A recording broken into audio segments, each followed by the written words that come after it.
Python data science నుండి advanced gen AI వరకు latest technologies నేర్చుకోవడానికి వీక్యూబ్ సాఫ్ట్వేర్ సొల్యూషన్స్ ని సంప్రదించండి.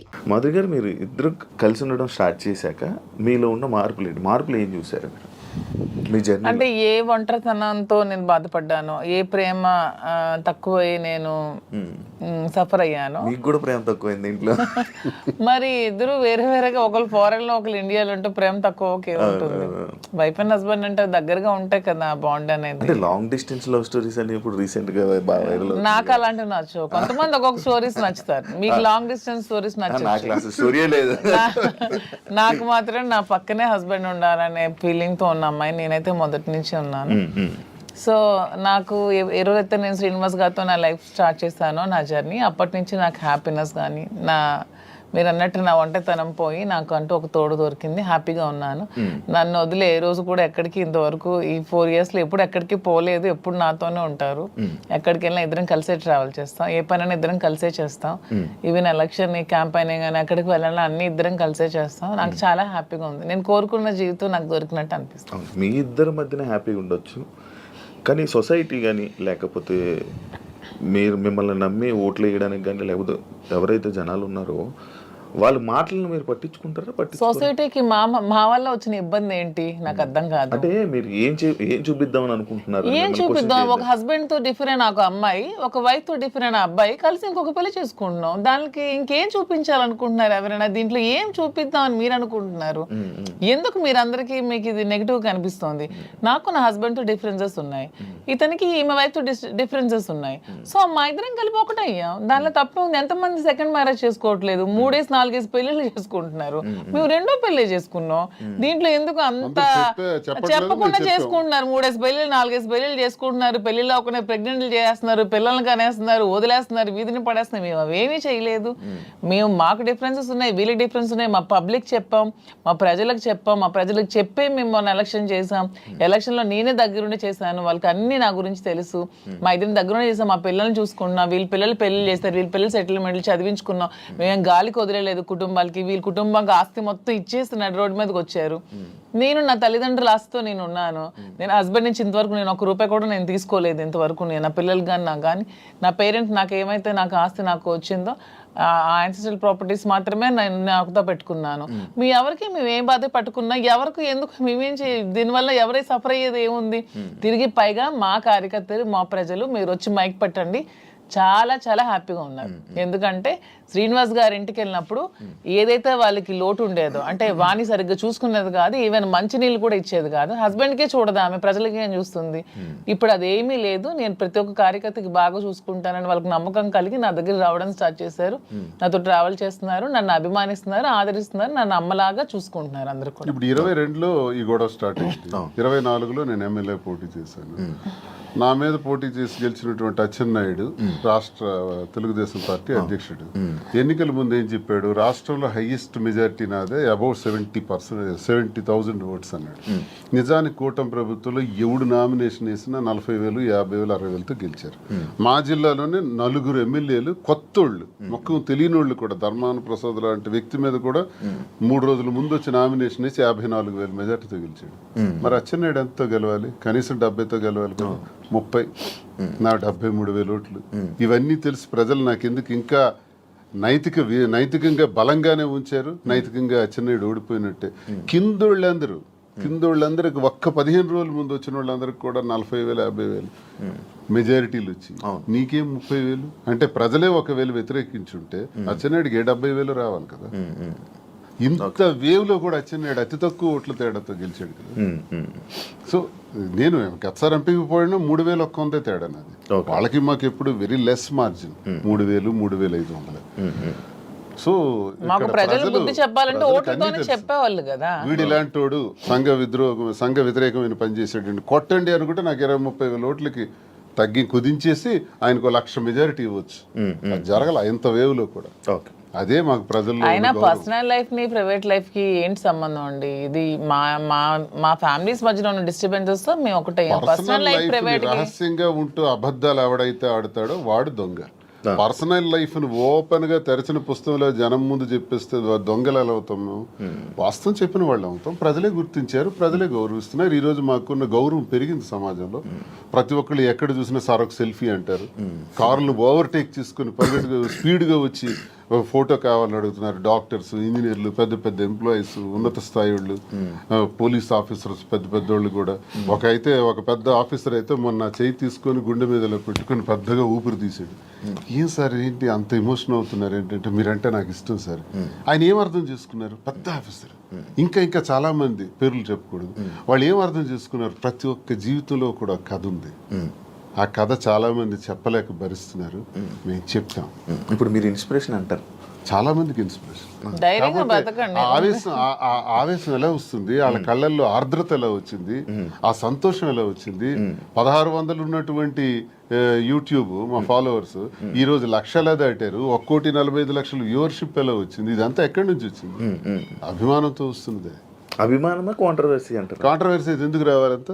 ఫాలో అప్ ఎందుకు చేయాలి? న్యూస్ కదా, లేటెస్ట్ న్యూస్ కదా, లేటెస్ట్ రెండు ఉంటాయి. ప్రతి ఒక్కరికి రెండు ఉంటాయండి. ఎవరికైనా సరే 2 కోణాలు ఉంటాయి. ఏ మనిషికైనా సరే విమర్శలు ఉంటాయి, పొగడ్తలు ఉంటాయి, రెండు ఉంటాయి. అవన్నీ బ్యాలెన్స్ చేసుకుని వెళ్తేనే జీవితం. రావణుడిని మెచ్చింది ప్రజలే, రాముడిని మెచ్చింది ప్రజలే.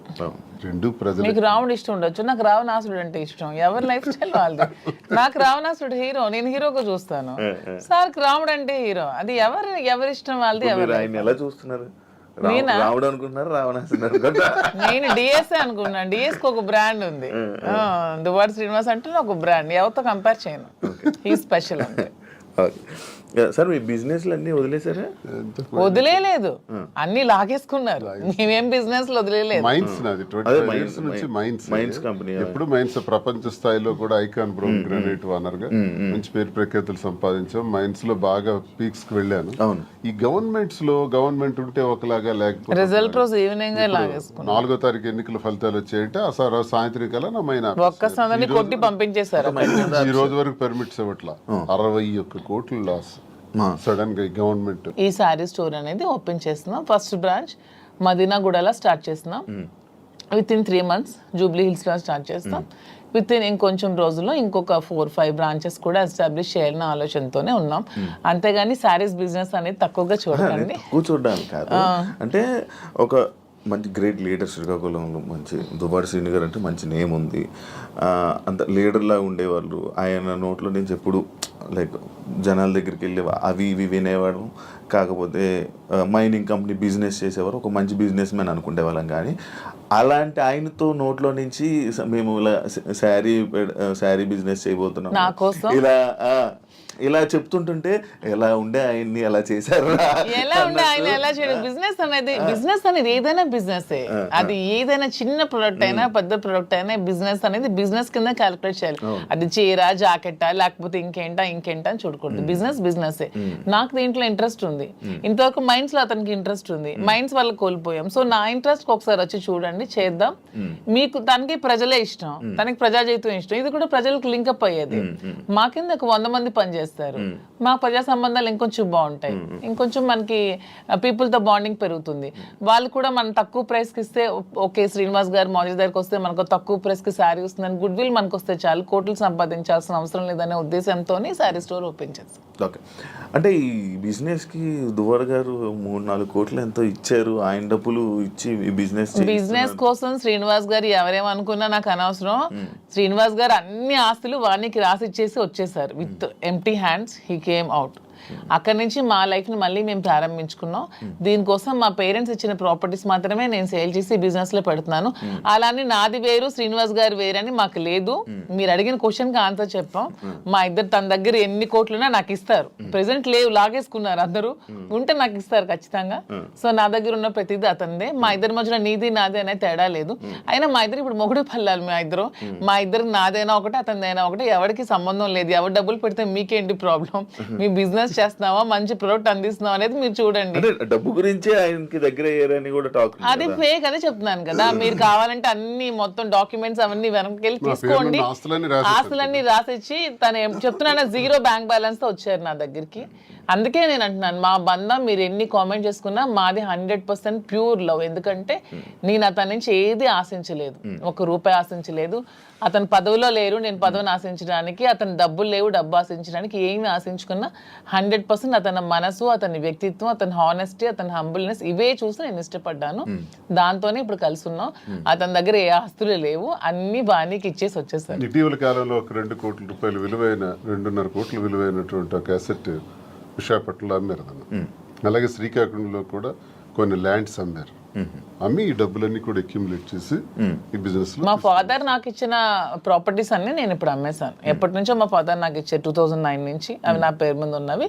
ఇప్పుడు బిజినెస్ కోసం నేను అమ్మేసి మరి బిజినెస్ స్టార్ట్ చేశాను. అంటే మీరు స్టార్టింగ్ అంటే ఆయనకి పరిచయం అవ్వకముందు నుంచి, రాజకీయంలోకి రాకముందు నుంచి మీరు డబ్బులు మేము ఫైనాన్షియల్ గా వెల్ సెటిల్డ్. మా ఫాదర్ వాళ్ళు వెల్ సెటిల్డ్, మా హస్బెండ్ వాళ్ళు కూడా వెల్ సెటిల్డ్. అన్ని వెల్ సెటిల్డ్ ఫ్యామిలీ ఫైనాన్షియల్ గా. మాకు ఫైనాన్షియల్ గా ప్రాబ్లమ్స్ కానీ ఏమి కూడా లేవు, ఎప్పుడు కూడా లేవు.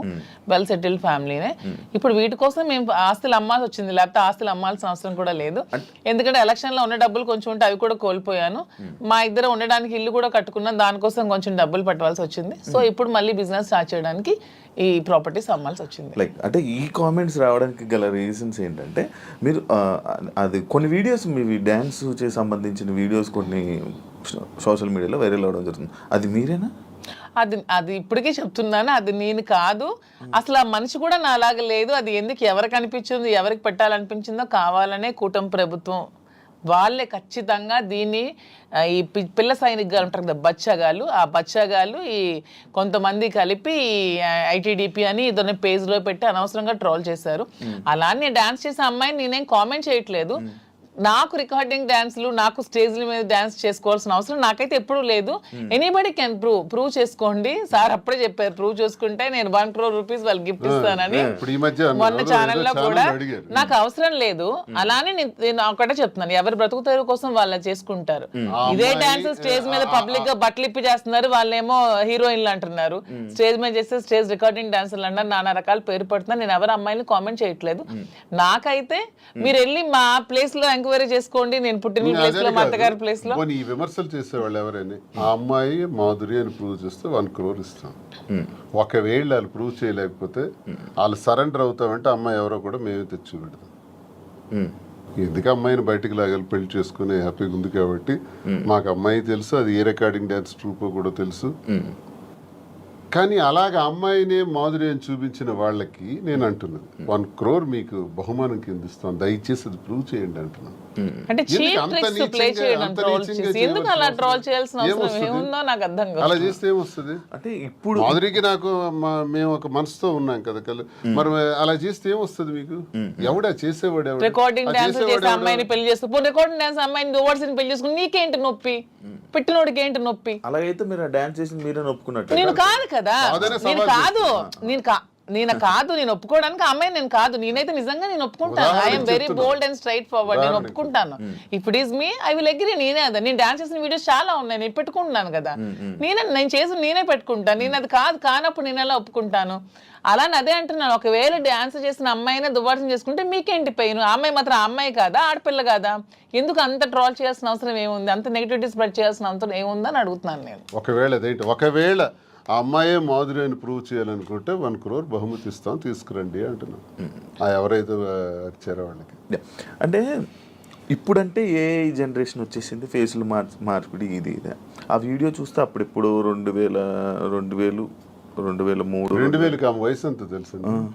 ఏమంటే నాకు ఇప్పుడు 34 years అండి. 2000 అన్న ఏజ్ ఎంత ఉంటది? ఓకే, ఆ వీడియో ఎప్పుడు చాలా ఓల్డ్. నేను 2000 అన్న ఏజ్ ఎంత ఉంటుంది చెప్పండి?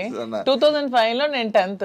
నాకు ఎంత ఏజ్ ఉంటుంది? నాకు 2010-11. అప్పుడు నేను ఎంత పిల్లని ఉంటాను? ఆ అమ్మాయి అంత డాన్స్ నాకు నేను ఎలా చేయగలను? కొంచెం నా ఫోన్ అట్లీస్ట్ నా చిన్నప్పుడు ఫోటోలు ఏవో చూపిస్తే మీకు తెలుస్తుంది. ఎప్పుడో మాదిరి చూపిస్తున్నారు కదా. అట్లీస్ట్ 2005 లో నేను 10th.